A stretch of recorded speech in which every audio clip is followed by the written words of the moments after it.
Taking a look at your kids' health. As summer heats up, the first day of school is right around the corner.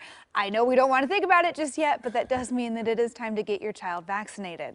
Scientists say the number of children with required shots nationwide have fallen below herd immunity, and that raises the risk for disease outbreaks as the students head back to school.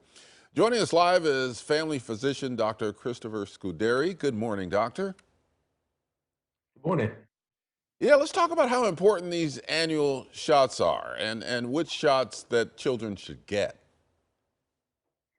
Sure. So I want to stress to parents a couple points. Number one, there's no better time than now to make sure that your child is up to date on their recommended immunizations. As a family physician, I have some fears that a number of children around the country may have missed their well child visits over the past 2 years. And this means they may not be up to date on their vaccines going back to school. And so we stress to parents that they understand that childhood vaccines are one of the most life-saving interventions in medical history.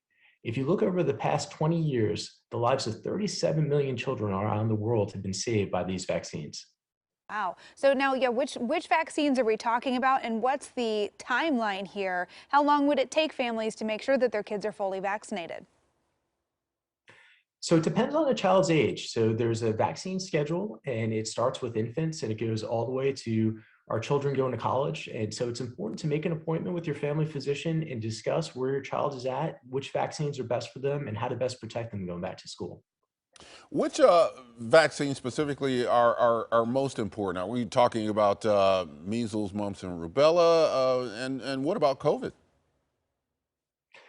So all the vaccines are important. They're designed in that schedule to keep your child optimally healthy.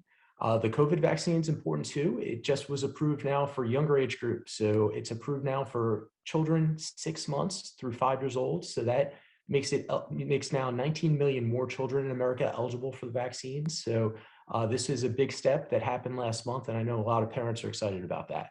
Now, if parents are thinking, okay, it's time to go ahead and get my kids that COVID vaccine, we also got to schedule these other shots. That's a lot of appointments before, also getting ready for back to school. Can some of these vaccines be given at the same time?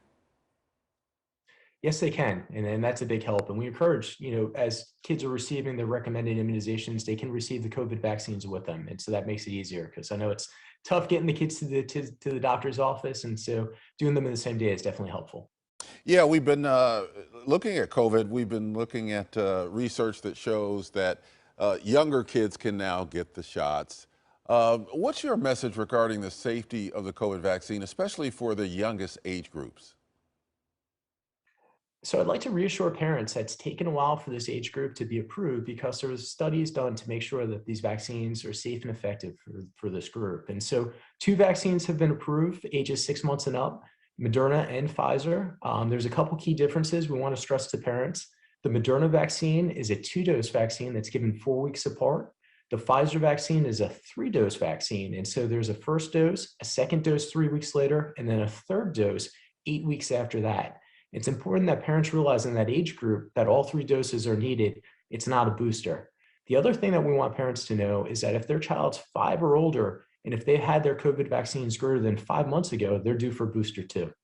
That's important things to keep in mind and get on the calendar as we look ahead to school. Dr. Scuderi, thank you so much for joining us on AM Extra. Good to talk with you. Thank you so much for hosting me this morning. And for more information on the health and education for your entire family, you can go to familydoctor.org. They've got a lot of resources there to make sure your kiddos are up to date. You can find that link on coin.com.